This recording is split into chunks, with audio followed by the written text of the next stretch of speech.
टोमॅटोचं सार करण्यासाठी लागणारं साहित्य बघा. पहिल्यांदा हे मी 4-5 टोमॅटो घेतले, कारण जास्त सार नाही करणार आहे, याचं कमी ते 4 पिल्ले सार होईल. हां, ते हे टोमॅटो आहेत ना, मी काय धुवून स्वच्छ घेतल्यात नाही, असेच आहे. मी कुकरमध्ये म्हणजे वाफवून घेणार आहे. भात लावलाय खाली, त्याच्यावर हे टोमॅटो ठेवते आणि वाफवून घेणार आहे. हे भाताला शिट्या करते 3, त्याप्रमाणे ह्याला शिट्या करून घेतल्या की तोपर्यंत हे शिजतील. आता हे लागणार साहित्य बघा. अर्ध वळं होतं ना, त्यातलं मी अर्ध खोबरं घेतलंय, थोडासा पाव 1 कांदा घेतलाय, हळद आहे, नंतर हे थोडंसं 1 इंच आलं आहे, 5 लसणीच्या पाकळ्या आहेत, बडीशेप आहे आणि हे नुसती मिरची लागणारं साहित्य बघा.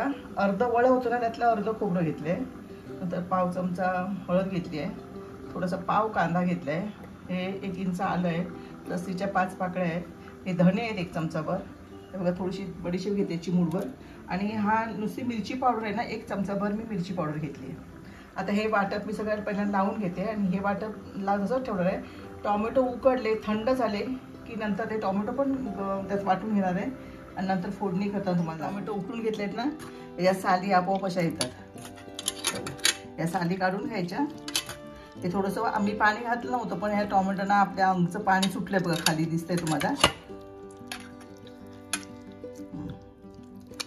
आता हे बघा, हे मगाशी मी वाटप केलं होतं ना, तर हे वाटप. आता हे टोमॅटो जरा असे तुकडे करून मी या याच्यात घालणार, मिक्सरमध्ये घालणार आहे आणि चांगले फिरून घेणार आहे की त्याची ग्रेव्ही होती तयार, आणि नंतर मग फोडला द्यायचं.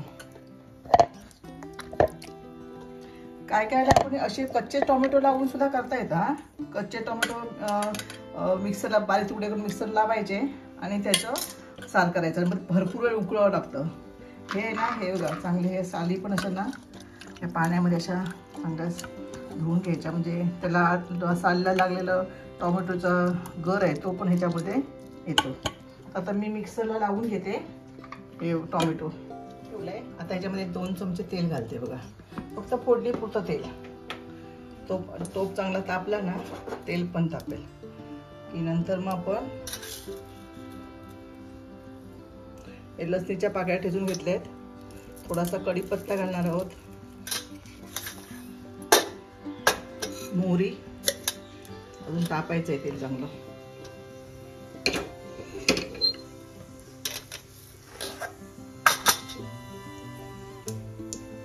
चमचा मोहरी, पाव चमचा जिरं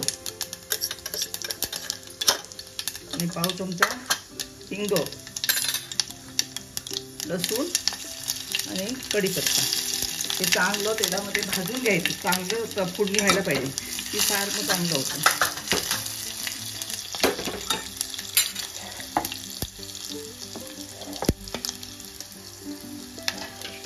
फोडणीचा चांगला सुवास वळला ना की लगेच ह्यामध्ये सगळं मिश्रण करायचं. फोडणी झाली.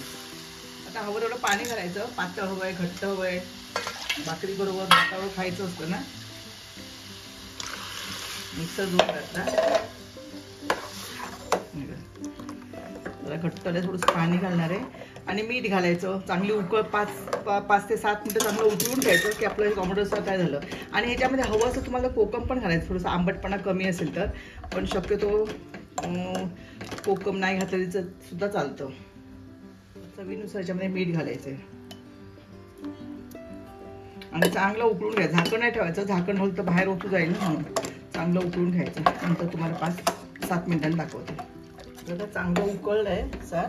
आता त्याच्यामध्ये मी हे 2 कोकमं टाकते, कारण आंबटपणा कमी असला ना टोमॅटो, काय टोमॅटो गोड असतात, आंबटपणा कमी असतो, मग त्यांच्याला कोकम टाकायचं. आणि ही थोडीशी कोथिंबीर घालते. आता आपलं टोमॅटो सार तयार झालं आहे बघा. मी गॅस बंद करते आता.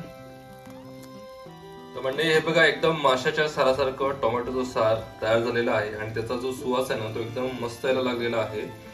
तर तुम्ही पण अशाच प्रकारे टोमॅटोचं सार नक्की करून बघा. ते कसं झालं हे आम्हाला कमेंट करून नक्की सांगा. व्हिडिओ आवडला तर व्हिडिओला नक्की लाईक करा आणि चॅनलला सबस्क्राईब करायला विसरू नका.